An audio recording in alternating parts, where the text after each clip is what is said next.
So, the first for this episode is you starting the jury one member before you've ever done it before. You do realize you did that in Samoa and Cook Islands, Jeff? Sheesh. Okay, so this episode was interesting, but I don't think I have too much to say about it. And like with the Cagayan merge, even though what we got was interesting, I'm just not as into it as most people are. And I don't even know what I was expecting because I'm somebody who goes into each Survivor season with a fairly, clean slate, not really having any expectations, minus sometimes wishing for the season to be better than the last one or just not leaving with a bad feeling at the end. Well, I don't know if I was expecting too much, but this episode I just wasn't really satisfied with what happened. But thankfully the end of it did establish that things could be shaking up again, that this could be just a little bump in the road. So let's see what part 2 brings on. That's going to be the real kicker. Okay. So everyone goes to the merge like we had all expected them to, and then it turns out to be pretty much a battle between the Takeo 5, arguably, versus a good amount of the Bion tribe, with a few people stuck in the middle, even though they're kind of on both ends of the loop. Yeah.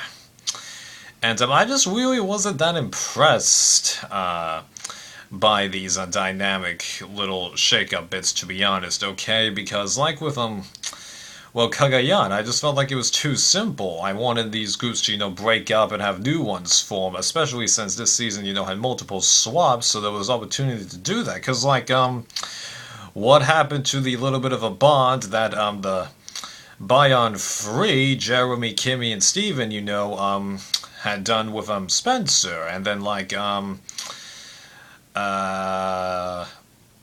when did Abby suddenly become super willing to stick it to a couple of other people, even though that's what she did last episode. I just feel like there's more potential for this group. Oh yeah, then there's Steven trying to make the comments up against Joe, there was no mention of that this episode. They set up such a big cliff for that last time, and yet this episode he barely gets featured at all. That's annoying, yeah. And what we did get was interesting, it showed that Joe is indeed playing a different game from last time, although I didn't totally like how, somewhat arrogant he seemed. Now, I like the fact that he's aware of his position, but I just felt like he could have done it in just a little bit of a different way, And then, that immunity, the more I'm thinking about it, the more I'm agreeing with the majority of people out there, and that, yeah, he didn't need that immunity. You could argue that, Spencer, he needed it, but, yeah, just him, So, I think that's some of the overall dynamics out of the way. Let's get a little more individual. So first of all, there's Kaz pitching that little bits from both the second and third Takeo end up managing to mingle together and then go against those Bion people, even though actually at the start of this episode there were 9 Bion versus 4 Takeo, and 2 of those 4 Takeo don't have any chance of winning, so, yeah. I mean, it was nice to see her, try and do some different strategy thingies, but as I stated, it just seemed too simple and I didn't have that much faith in it. And then, that dynamic bits between her and then Tasha, who was a little bit more about Bion, even though, which Bion she's referring to, I honestly cannot figure out for the life of me. Because if she's referring to the first Bion, I've completely forgotten about it, and then she's referring to the third Bion, we didn't have that much happen on that area, so just, Okay.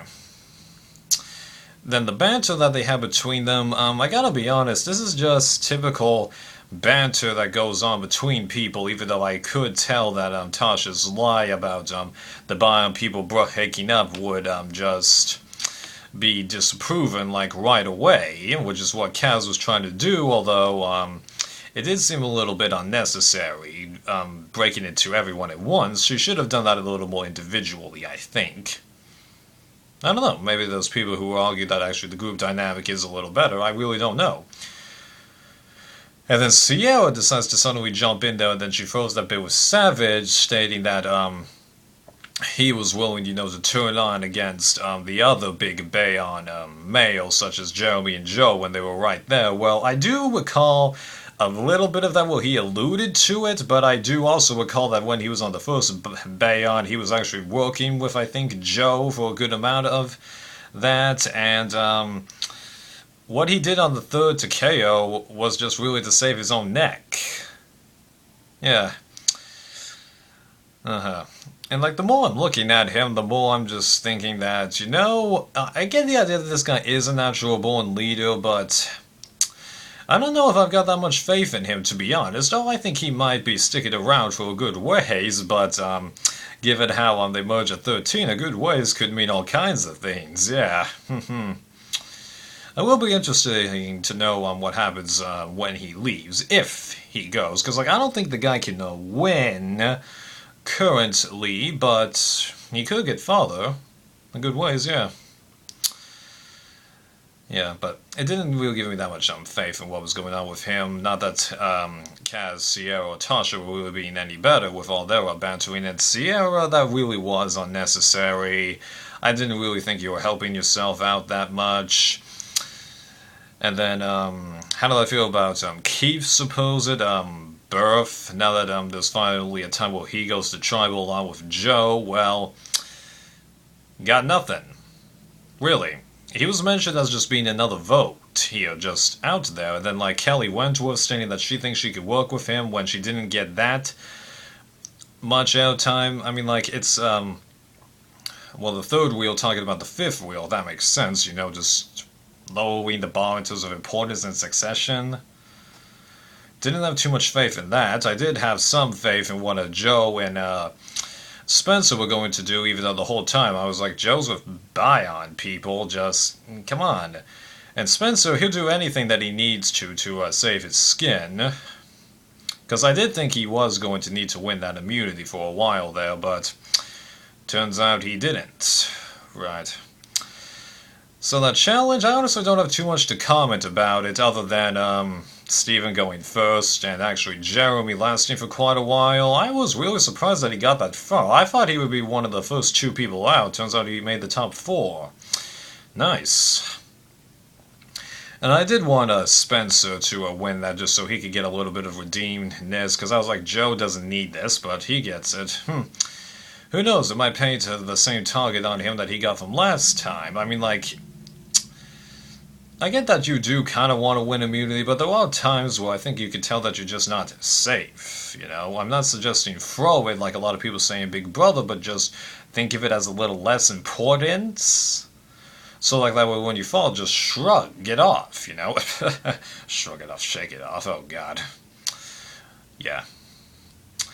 So after the challenge, for whatever reason, it seems like actually there's a 9-4 group going on there. And then they pitched the idea to split the vote in case there is an idol. Well, this is another case of, like I was bringing up in episode 2, where you should be able to tell that they don't have an idol, and there really isn't too much of a need to split yourself exactly down the line, even though, given the strengths of the groups here, they did have to split it perfectly down the line, because 4 people is arguably half of 9, depending on your perspective, so yeah, you did have to split it perfectly down the line. Then Kaz comes up with this fairly ingenious idea to use that to her group's advantage and pitches Spencer to flip, and I did think that this could be interesting, but the more I thought about it, the more I was like, I don't totally think that this is going to happen, because this isn't like Kaz last episode or Tony and Kagayan, where if you flip, the heat's going to be deflected off the swing vote. Instead, the swing vote will receive the heat. And there's another weakness to it, which I'll get to later, but also as Kaz revealed in her Survivor Talk thing with Dalton Ross, what that discussion was, it actually happened literally just before they were going to tribal, so there wasn't as much to it as you would think. Yeah. So then at Tribal, we do get a few interesting situations thrown out there, because one, there's Steven stating that this is actually the first time where it appears that it's just all women that are more strategic threats being talked about as going rather than alpha males, even though people have gone in the merge that were really unlikely to go, like last season. Then there was Kagayan, where it was really unexpected. You could argue Caramon, the eventual person that left Philippines, was actually really unexpected, I think, and then arguably Nicaragua. I can't really remember how much of a risk Elena was, but yeah. Unexpected people have gone before, okay? Yeah. I don't think this is that unusual. And then there was that pretty interesting speech from the CEO, and I did like the message that was portrayed in that speech, because that speech will definitely come into people's minds down the line in this game, but for this particular situation, I did feel like she was kind of shooting herself in the foot, because I was like, yeah, you're not really helping yourself, Sierra. I mean, I didn't think she was going to go, because I thought that Spencer was going to vote for either Tasha or Kaz. But there you go. So everyone goes up to the vote, and then we get a couple of weird votes thrown in there, but in the end, Kaz goes with 6 votes and a 6-4-2-1 vote. And for those of you who are still confused, here's what actually happened. The vote for Savage was actually Sierra. Kaz got the 6th vote because Kelly Wentworth decided to write Kaz's name down, and Spencer actually voted for Sierra. So that means that there was really no way he could have flipped even if he had wanted to, because since he ended up voting for Sierra, if he had voted Tasha, it would have been 5 Tasha, 5 Kaz, 3 Sierra. Kaz still would have gone on the revote, people, because on the revote you can only vote for the 2 people that are tied. So, yeah, the more I'm thinking about it, this more definitely resembles Kagayan episode 11, where Tasha left. Well, there was potential for a lot of things to happen here, and just nothing happened. Right, I mean, next week I do think will be interesting, because with all these nice, big game people here and a bunch of conflicting moves, someone's going to have to do something, but who's it going to be? I don't know. Yeah. So, like I said, it was interesting, but just not as into it as most people are. Sliding again. If I moved it good enough, oh well. Okay, so now that we're at the merge, and one person has gone in the merge, it's time for top picks. Usually I do 3 top picks, but since we've merged at a higher number, I'm going to up it to 4, because, well, just... yeah. So, this is not so much who I want to see win, this is going to be more of who I expect to see win this time, even though a couple of them are people that I do want to see win. Just this time I think this is how I should do it. Okay, so, no particular order. Jeremy, Kelly Wentworth. I know that she's in the minority, but she's one of the 2 Takeo members, the other being Spencer, that still have a chance of pulling this out, but Spencer, he's still in a bit of a fight to stay alive, and I just don't think he's going to make it, so I'm putting her there.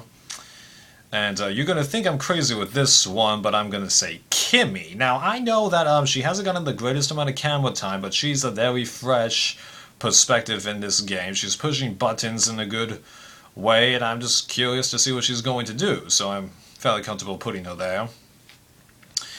And then as for my 4th one, this is definitely a case where it's not someone that I want to see win, but it's who could win. I'm going to say Joe. Now, why am I saying Joe and not some of the other people? Well, Spencer, as I stated, I don't think he's going to make it. Kaz left this episode. Sierra, I feel like she's forfeited a good amount of her chances. And Tasha, even though I think she's going to go around for a while, after that little display, I don't think I'm really seeing it. So, there you go. Oh yeah, I forgot to mention Steven. Well, I don't know. Given his behavior, yeah. So that's my top picks. Again, it's not who I necessarily want to see win, it's who I expect to win in this situation, even though it is a little bit in there. Oh, never mind. This was actually about the same length. Later.